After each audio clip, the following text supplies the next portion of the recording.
Hello everybody and welcome back to Humankind. So in this part we are probably going to be having a somewhat early war with the Egyptians. It'll either start this part or next part. I can't say with 100% certainty because I really don't know. But yeah, we will be getting a war in, I believe.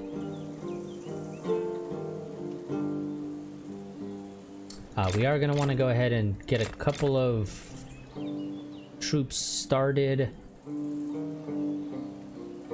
I really wish this would scroll when you hit the end and try to drag a unit over.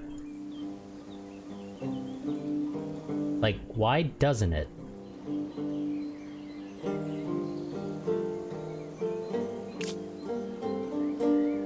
Also, one thing that is also kind of annoying is that you can't buy out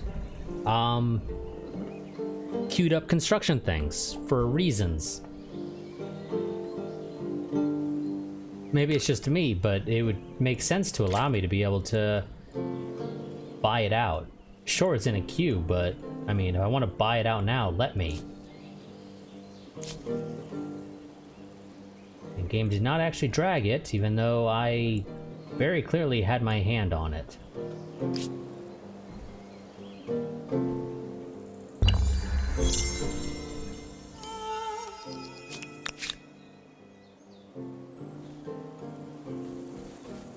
Merge these guys together. Or not, because they're like literally one movement shy of being able to actually do it. And a game of prophecy. With the Empire thriving, a new game hailing from a foreign land beguiles the population. Everywhere you go, the distinctive game board and pieces catching your eye. Insisting on a public demonstration, you play the game under instruction in your palace court. But the event has a sting in the tail. The game is reckoned to be a form of divination, as well as entertainment. Gasps could be heard as the game's prophecy became clear. You are fated to lose everything. What will you do? We can pay money to silence it. If this prophecy spread, the results could be devastating. Every witness should be paid off. Overlook it, let the people gossip. The prophecy will soon be proved false. Or heed. We must listen to the divination and prepare for the worst. So, lose money, lose stability for 10 turns, or lose science for 10 turns. I'll just take the stability, because our guys are already pretty freaking happy, so it doesn't really matter. An enormous leap forward, from mundane tallies of crops to recording the wisdom of sages. Humankind now wields the most powerful tool of all.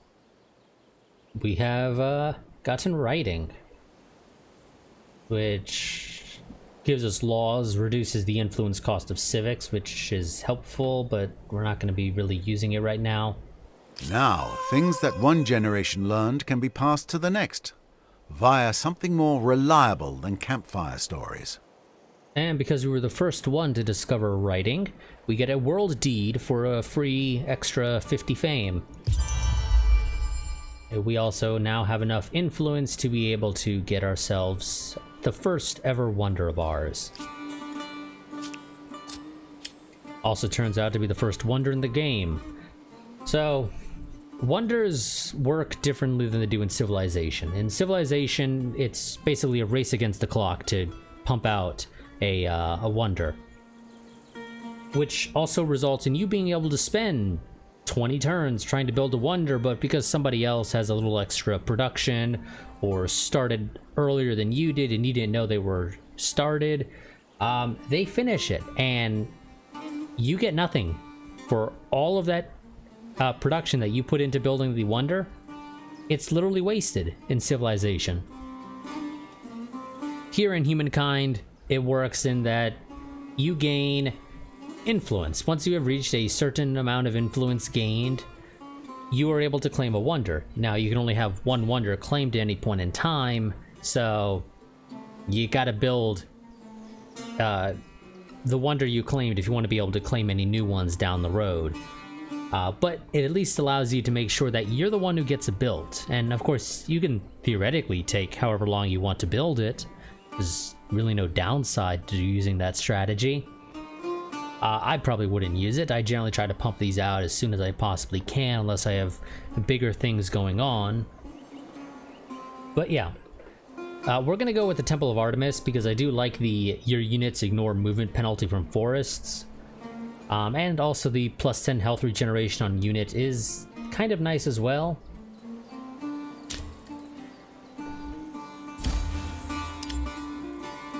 So we'll claim that. I can queue it up anywhere I want, and these are shared projects just like the Holy Place was, so multiple cities can work to build it, and you can pump these things out in like a couple of turns if you play your cards right. And of course if you have enough cities to do that. So we're gonna go ahead and just put it there. But we're not actually gonna build it right this second.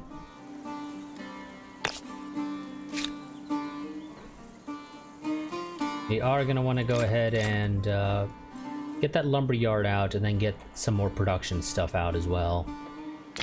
And honestly, probably Palisades. But the Palisades I think can wait.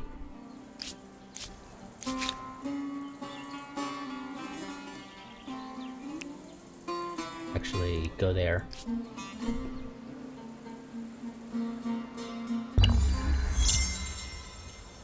And we got some stuff we need to get going before we do inevitably launch our invasion of the Egyptians. The Darkest Depths. Miners and prospective miners and their kin from Saipar are afraid. Ancient traditions are strong, and many believe the mythical beasts of the old legends are very real. Now rumors are rife that it was no ordinary bear that attacked Regiment, but a monstrous creature whose den is the city's nearby mine, and many are likely to down tools without action. How should we respond to the rumors? We can dismiss it and gain some industry and lose some stability, which Saipar already kind of suffers on stability, so probably not the best idea realistically. I mean, it wouldn't drop them down low enough to matter, but yeah, just rather not have it, honestly. We can investigate it to satisfy the miners. We'll fund an expedition. This will give us plus 10 stability for 10 turns. Or embrace. We'll play along and send a mighty warrior who will slay a sham chimera, or a sham chimera, rather, monster. What could go wrong? And that'll give us some decreased industry cost on land and naval units. We'll go with investigate.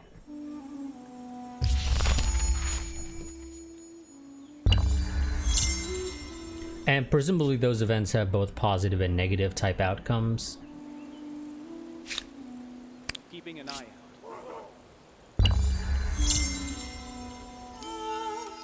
And we got a merchant star, wonderful. Speaking of stars, I do want to go ahead and actually, yeah, let's go ahead and buy that so that we can get these other things going. We got the wheel, so gives us free roads because the devs were smart in this game, and they realized, you know, in Civilization you always build roads, so why make the player micromanage building roads or leave it up to an AI to ever so slowly build out the roads? Just give them the roads when they research a tech, because they're gonna do it anyway. There's not really a difference between making somebody spend 30 turns building roads across their empire and just giving them the roads for free. So here we go, we go ahead and we get roads automatically. These set the movement cost of the terrain to 1 no matter what it was. Also gets us the Scientist Star. We'll keep an eye on that.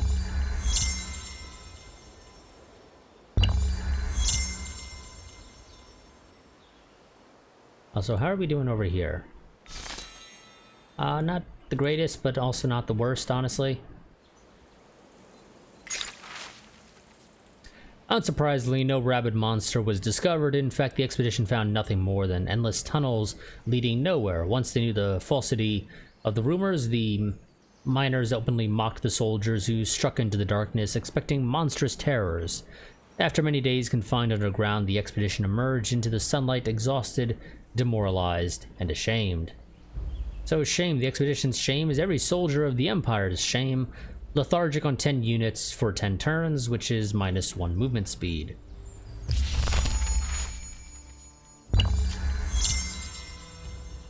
And somebody's already made it into the classical era.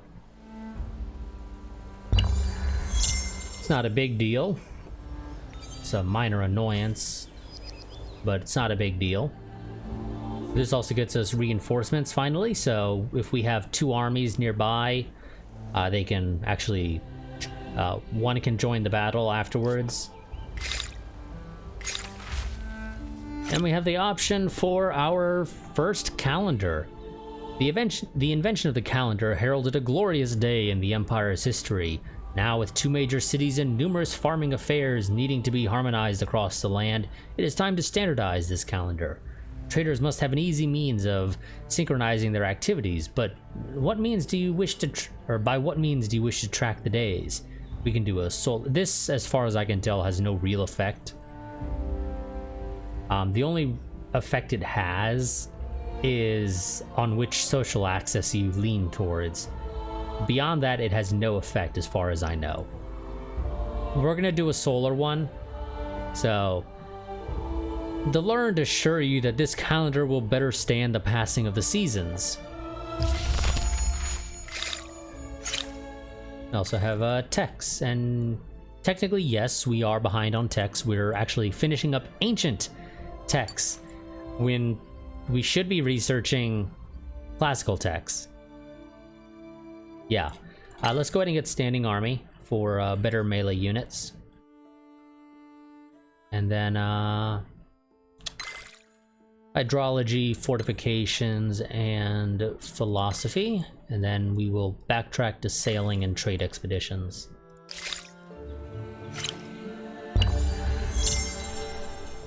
We don't really need any of the naval stuff right now, so it's not really important in any way. Somebody else has also made it into the classical era now, dropping us down to 3rd place. We'll keep an eye on. That is slightly annoying.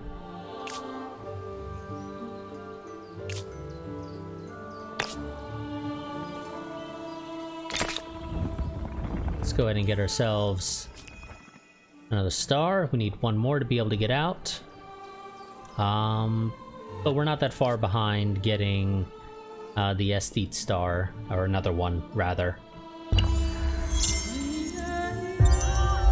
And there we go. We could say remind me later. Of course, we have choices. So, in this game, when you choose a culture, you can choose to stay as that culture and just transcend it. You don't gain any of the unique buildings and units and things like that of the other cultures. You'll, in the future, just be stuck using the generic units. But you do get a +10 additional fame gain modifier, which I don't think is really all that important, to be completely honest, but hey, it's a thing.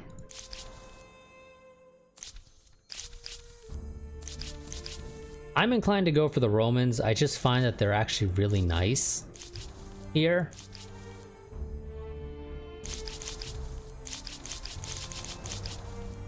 And it's mostly just because I really like the Praetorian Guards. I find that they are actually really good. Also, minus upkeep on army is not bad either, and +1 unit slot on each army is also nice because that allows you to, as of right now, we would be able to have 5 units as opposed to just 4 in an army. Realistically, classical era tech, I think, should probably be at 5 or 6 by the time you get there in terms of army size.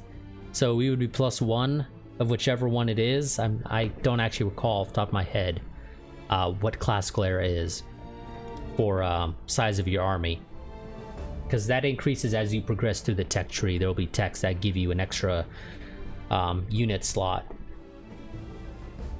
We're gonna go ahead and I think make the adoption right now.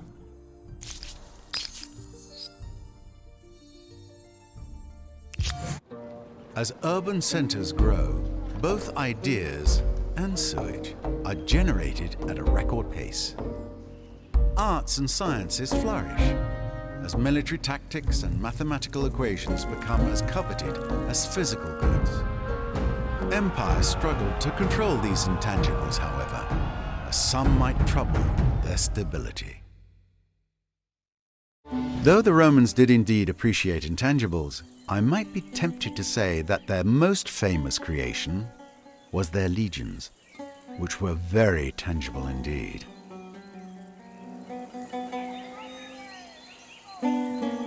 Okay. Let's see. Ah, yeah, just leave that be.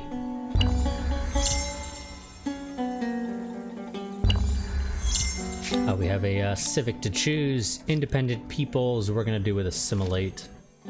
They may have more to offer than just their weapons. Assimilation does seem practical. Also, religious rights. This doesn't really matter either for me. So, communal rights will allow us to unlock procession, which we can use in a city, spend some money to increase its stability. Or personal rights, which make it so that we can build religious districts for cheaper, which the religious district is, unless I'm misremembering, is just the holy place. And I'm not building tons of those either anyway. So this really doesn't matter to me. The biggest thing is just that, hey, it'll allow me to move more towards one side or the other. Yay. We're gonna go with communal just because it gets us closer to this plus 10% industry, which in my opinion is better than the plus 10% money. Gathering, sharing, forming a community. Might I recommend throwing in a few feasts as well? Now we have a new grievance. Okay, yeah, they just gave that to us. What is our new grievance? Ah, you claimed a territory on my border. Fairness must be restored. I'm going to demand that. And we'll get it at some point. Not a big fan of you guys bringing spearmen and warriors into my territory, especially because you are supposed to be peaceful. They will not attack me first, but I'm still not a big fan of you bringing your troops into my border.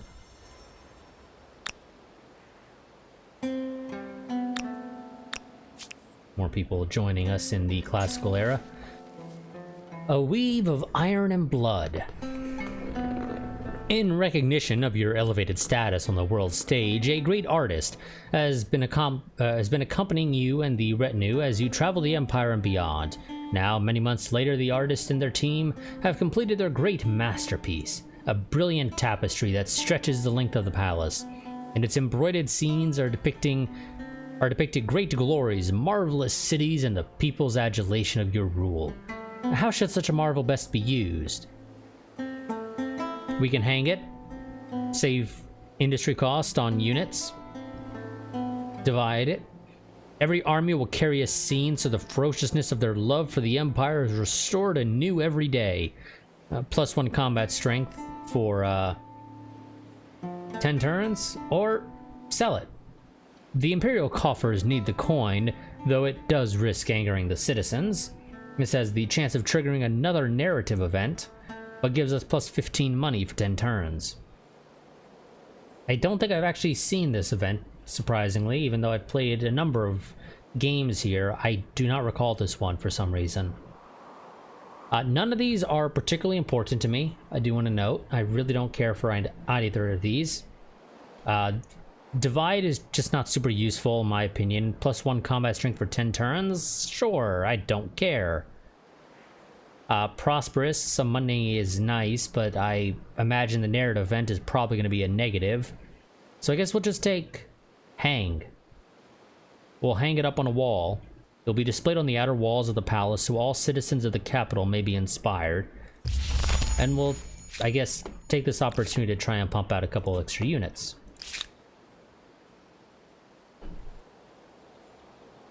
I thought I had copper. Oh, you need 2 copper for that. Oh, okay. Okay. That's fine, I guess. What do we do then? Another... Well, you know, it wouldn't hurt to actually build one of these. Sure. We'll get one of those out. And that'll be our real army. Also, standing armor that allows us to finally make use of this iron up here that we just now discovered. So let's get that. That'll also allow us to upgrade our warriors to swordsmen. But we need that iron to be able to do that.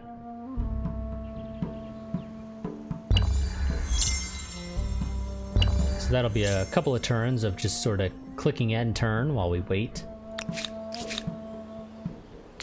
This emblematic unit is a symbol of pride and power for your empire. Let's hope they're worth the price.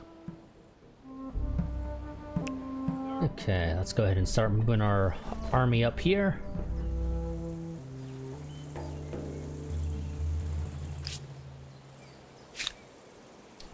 Let's see, what do I do with you guys? Well, those wouldn't hurt to gain. But let's get the animal barn. The palisade's not that important right now. Let's get flood irrigation. And you know what? After that, get to work on the Temple of Artemis, finally.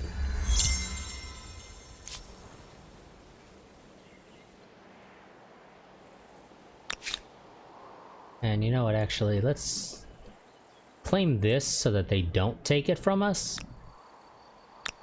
There's actually a decent army there. Not a big fan of that, to be honest. But can't really do anything about it.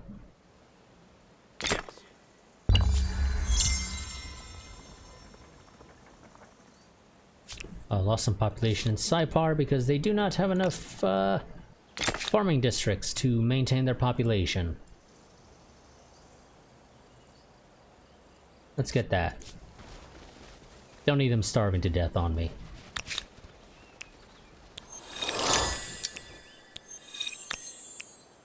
And upgrade those units.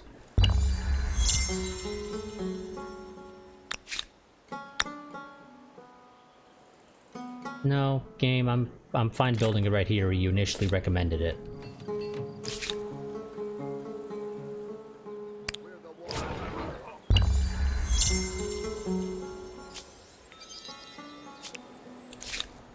Somebody else has finally joined us. Go ahead and attach that.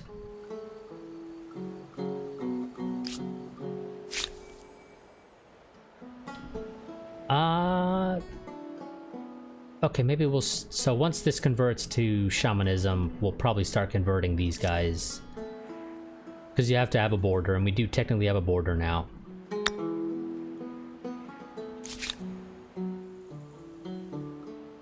I'd rather you not be there, though, so run away.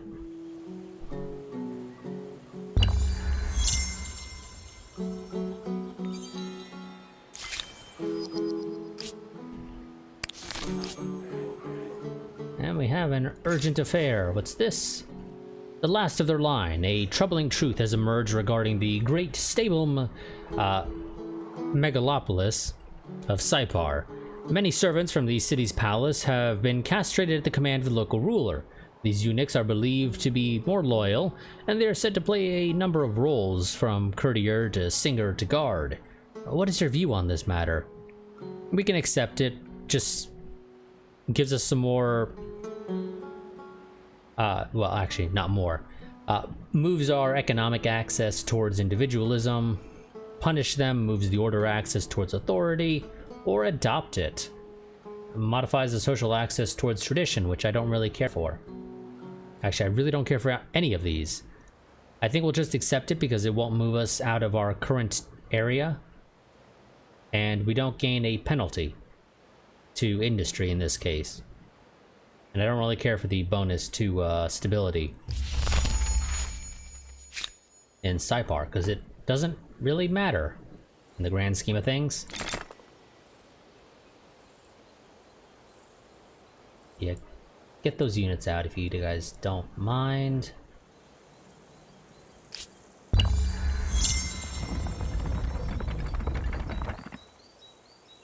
Because I kind of need to get a real army going.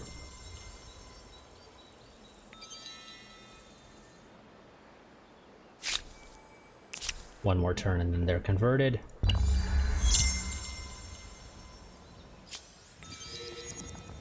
And the Egyptians have finally made it to the classical era, and they have chosen the Celts. Ah, and we have the option of choosing our Tier 1 trait. We can choose Virtuous as Water, +2 stability on rivers, +1 influence on mountain with Shelter of the True Oracles, or Shelter of the True Oracles rather. Smite Unbelievers units when created have +25 experience, they cost less. They cost less. +2 food on coastal water and lakes. Industry on food and wood is not terrible. Science on strategic resource deposits or war support. When winning a battle on relations and when opponent retreats from battle on relations. I'm gonna go from abstain from intoxicants because I actually really prefer the extra industry. In my first game I did choose this, but honestly I think I prefer the industry.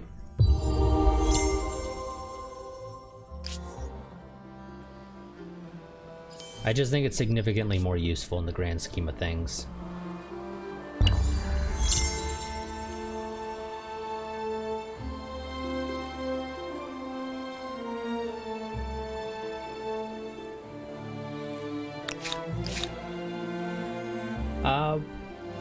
What to do with you guys after? You guys could stand to get all the extra food stuff, so once you're done building the temple, build yourself some palisades and then build a bunch of stuff that'll help you gain food.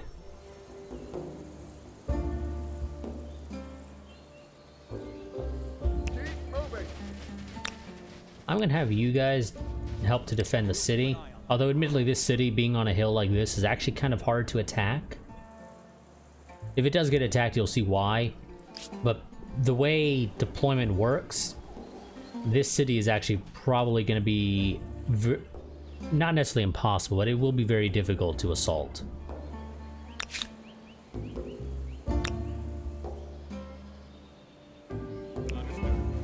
I'd kind of like to kill those if I can. Why do you bother me, worm? Another empire got the wonderful Lake of Heliar. There we go. Let's attack these guys. And of course they run away. That's not a surprise. Oh, I got a grievance.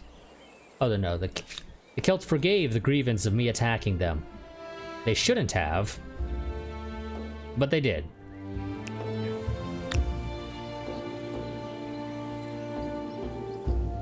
I want you to actually come over here. Yes, sir.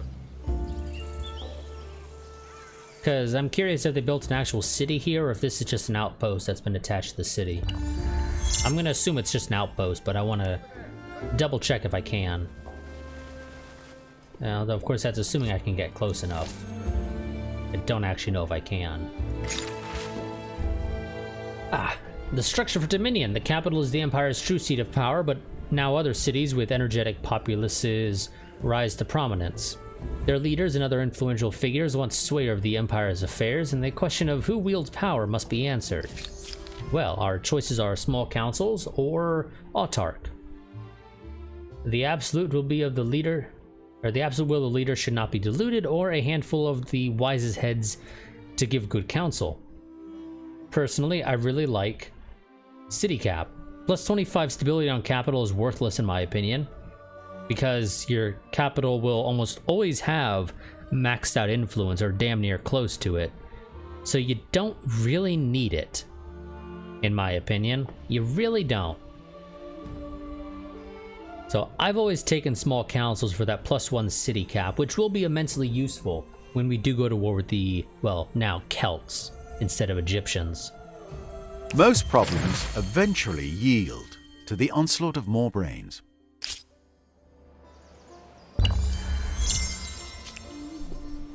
Babylon's population continues to grow, which is always nice, and another urgent affair. The Sands of Time. Recently, traveling across an antique desert land in the hinterlands of your empire, you came across a curious sight. 2 vast and trunkless legs of stone, beside which lied a shattered visage. And now on the pedestal these words, "Look on my works and despair, nothing beside remained." The image still haunts you to this day. Whoever raised this civilization is now forgotten, and all of their achievements gone, even their name lost to the winds. Today, you reign supreme, the most famed leader in the world, and yet you will still be remembered in a century. And yet, will you still be remembered in a century, a millennium, an eon? How best to find immortality? Preach, which gives us +5 food on 2 targets for 10 turns. Patriotic, or Venerate, which I don't really care for. Although, if this is a permanent -50% on religious district industry cost, I think I might be inclined to take a bit of a backslide towards tradition as opposed to progress for that. And I guess the +50% faith on district might be helpful in converting those independent peoples so that they can be assimilated by us a little bit faster. So we'll take that. We built a wonder, and we were the first to do it, actually, which is not surprising. We were the first to choose a wonder, but we did take a while to actually get around to it, so the AI had a chance. Congratulations on building the Temple of Artemis. It is a site of worship, most definitely, even more so if you also worship marble. Oh, they're not converting. Interesting. I kind of expected them to convert, because we do technically share a border. But, oh well, it's fine. We'll live. I don't really need them.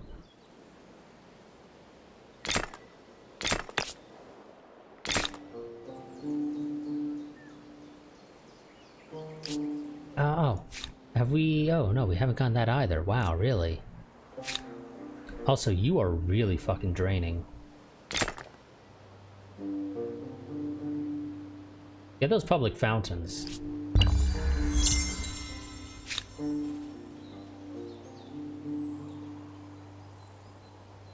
Ah, yes, attached territory. Oh, we got a grievance. The Celts triggered a migration. 1 population moved from Cyprus. Oh, you bastards. I'm assuming that's the grievance? Only bring misery on me. Oh, they got a city up there. Okay. And yeah, that's just an outpost down here somewhere. Or not an outpost. Well, there is an outpost somewhere down there. It's just not right there. But let's go up there. The other army will head there. Technically, you shouldn't be allowed to do that because that requires you to move into their territory, which is supposed to be a big no-no. But sure, game. Whatever you say.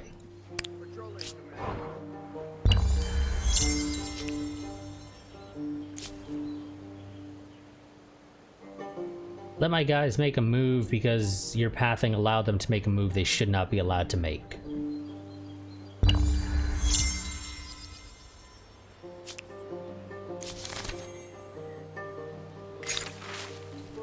Religious tolerance. Open-minded, +3 influence on territories if territory follows a state religion, or religious hostility gives us a grievance against empires with a different state religion. I typically go for that because extra grievances is always helpful in allowing you to build up war support. Debate and discussion are not the pastimes of the idle, but the actions of thinkers and movers who will touch every aspect of civilization. Got another era star, and we have taken back first place. Wonderful. Apparently the AI is attacking us, which is weird because they have nothing. But Sure, game. If they want to attack us and die, they can. We have our orders.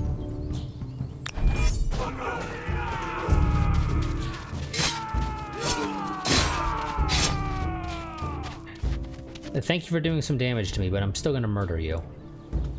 Here we go!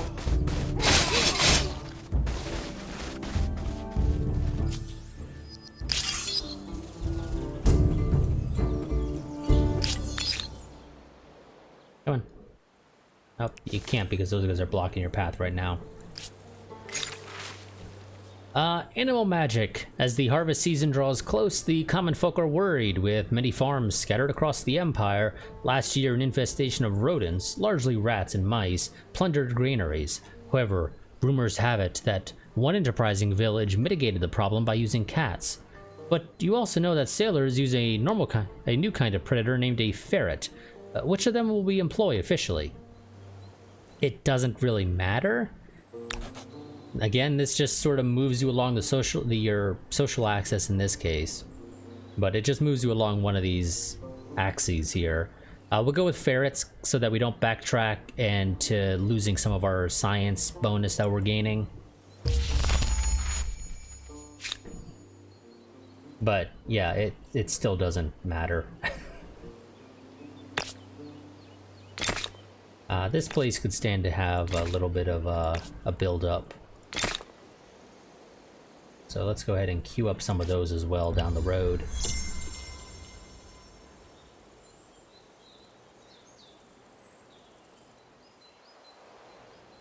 Oh, come on, game.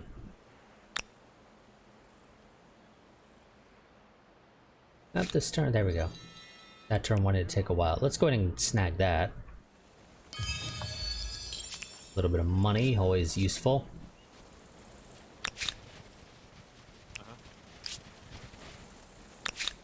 Yeah, you know, we're gonna want to kill those guys if we can.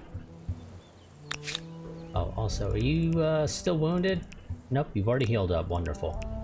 And that is presumably from our Temple of Artemis, with that plus 10 regeneration.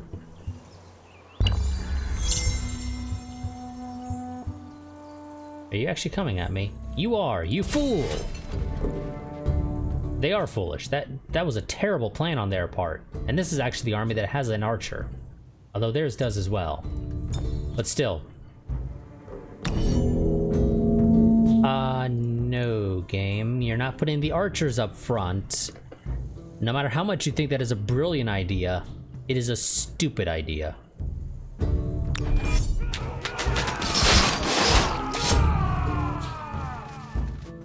They get to draw first blood, but they don't really do any damage.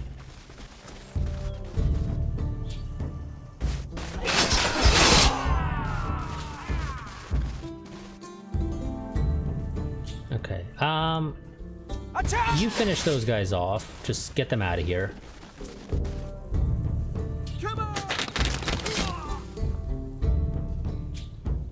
And you're not allowed to attack down that hill. And yet... Oh no, you got hit by the archers. Never mind.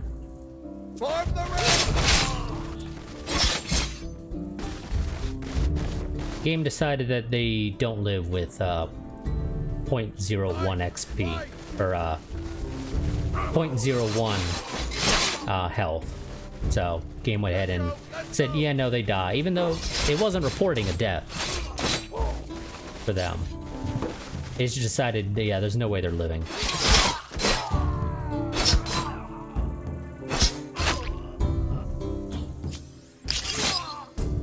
Wonderful. Obviously, I now need to heal these guys up, so move them back into our territory. But that should have There is a penalty to be paid. basically hampered what little military they actually did have.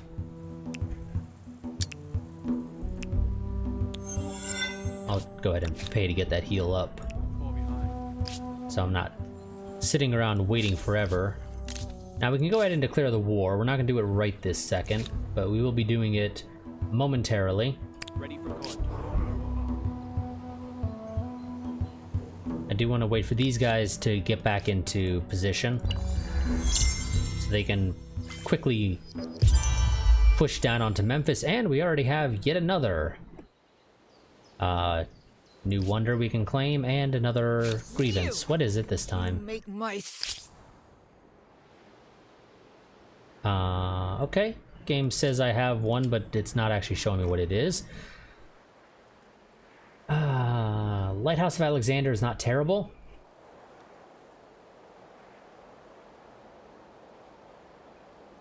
Let's see, actually, wow.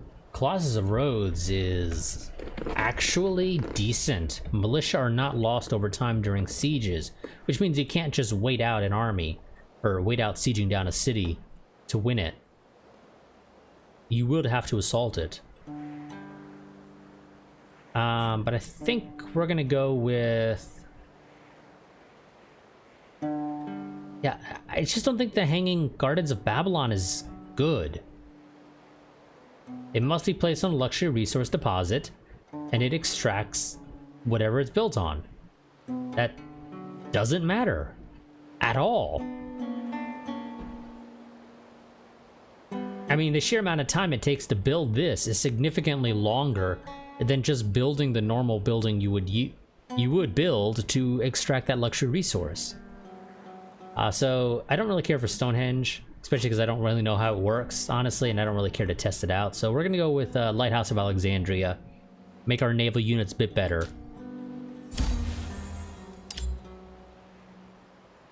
And won't be able to claim another wonder until we have earned 1,050 influence. And of course, until we have built the Lighthouse of Alexandria.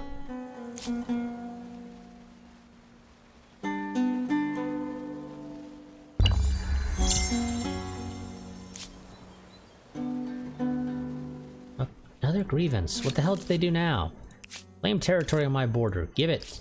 It's mine. Oh, and whoever this is, took knock.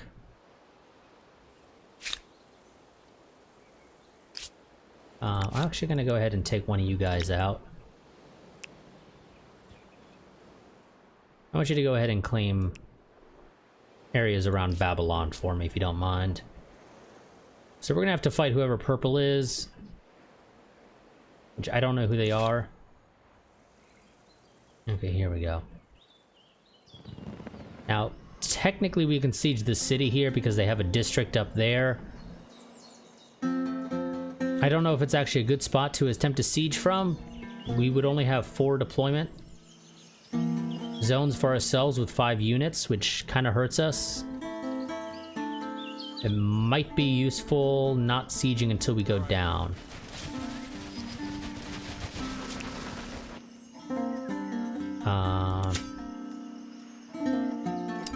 Okay, so to attack those guys, I would have to declare war, which, to be honest, we're doing anyway.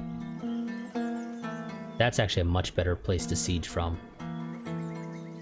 Over there. Let's go. We're gonna go for that, I think. Go this way. Oh yeah, that's a much better place to siege. Are you gonna attack me? No? Smart. Keep moving. Of course, with that guy there now, of course, he's slowing us down. It's gonna take extra turns to get there.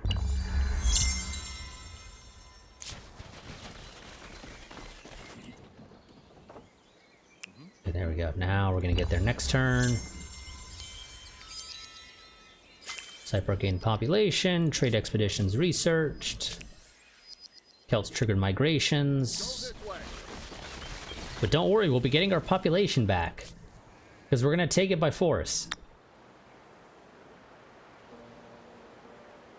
Okay, game doesn't think there's any good spots to build to claim this one, or at least it's not showing them. So we're gonna just build on that river there. Seems like a great place to do it. Okay, they actually have troops here. And yep, we're gonna declare war on the Celts. Or not, because oh, we did. Okay. Come on! Couldn't really tell if we did, because it kind of seemed like we didn't.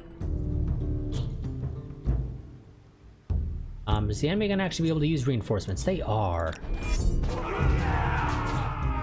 So So preferably we want to try and end this as soon as possible. For the Empire! Fight!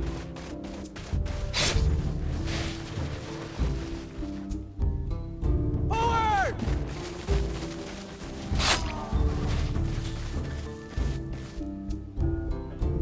Okay, you can't finish that one off.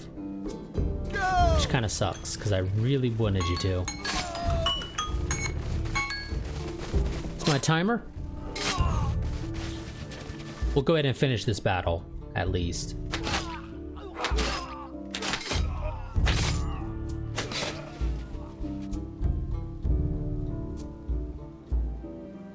Our side is weaker overall because they've spawned up some new units, but their stuff is not that great. We'll win in the grand scheme of things.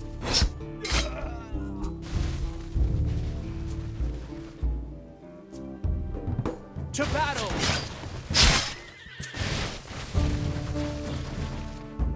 Charge!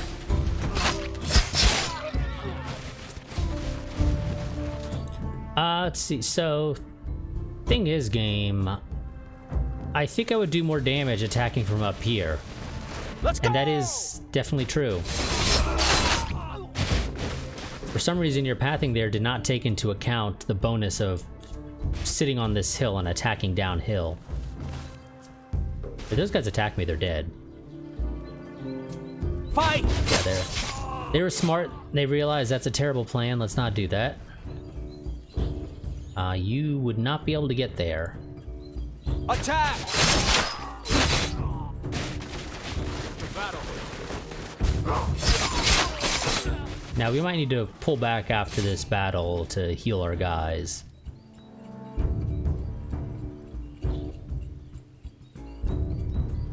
This guy attacks. I think he's dead.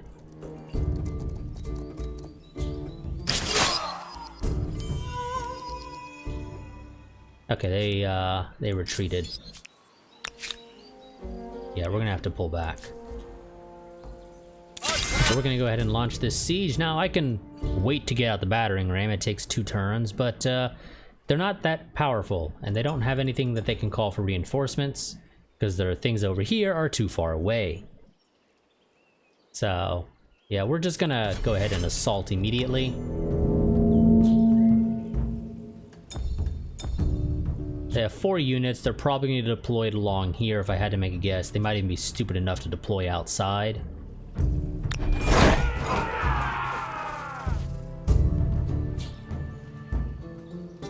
I'm going to go in. Thank you. That way you're not dealing with the penalty of attacking through the gate. Or at least there's supposed to be a penalty. Yeah, there is. It's just not showing up here because... reasons, rather than show me the minus whatever for attacking through fortifications. It just isn't, so that's fine. Whatever. Let's get him!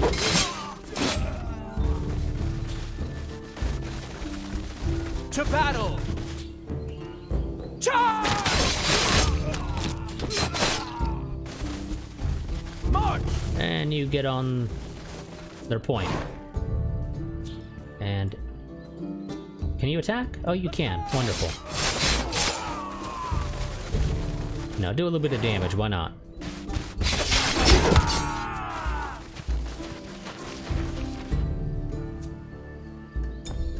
Now they have one more that we don't see. I don't know where he is. Oh, there he is. Found him. I don't know why they're damaged. That one should be at full health, realistically, because we never attacked it. Forward!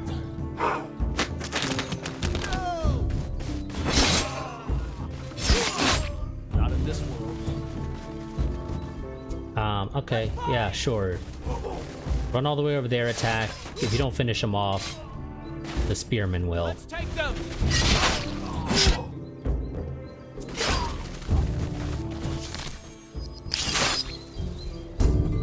Okay, so we have occupied Memphis and any outposts attached to it.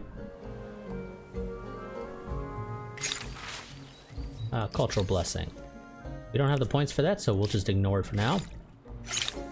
And our research. Yeah, let's get that.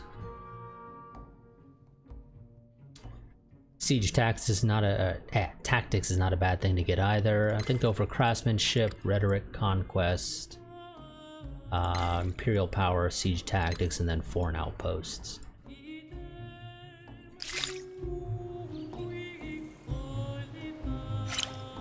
Okay. Well, that's going to be it. Is that still building? That is. That is going to be it for this episode. Next part, we are going to finish this war with the Celts because, well, they don't have anything anymore. They have Nemesis over here, which is not enough. So, yeah, that's going to be a nice, easy victory for us. Like I said, I'll probably have to pull these guys back so they can heal up, but they're probably going to get attacked. We'll see how it all plays out. Next part, of course. But yeah, so that, like I said, that'll be it. I will see you all next time. Quick reminder that I do have a Patreon and a Discord. I do highly recommend that you join the Discord so you can stay updated on channel happenings. That is the easiest and best place to go and find that stuff. Because if I have anything that affects my recording or streaming schedule, that is going to be the place that I post about it. Sometimes I might remember to, well, not remember, sometimes I might bother is really the better way to describe it, to post it on like the YouTube community page or on my Twitter and whatnot. But generally speaking, you're going to want to join the Discord if you want to know what's going on with the channel, if there's any potential interruptions, things of that nature. Let me go ahead and save before I forget.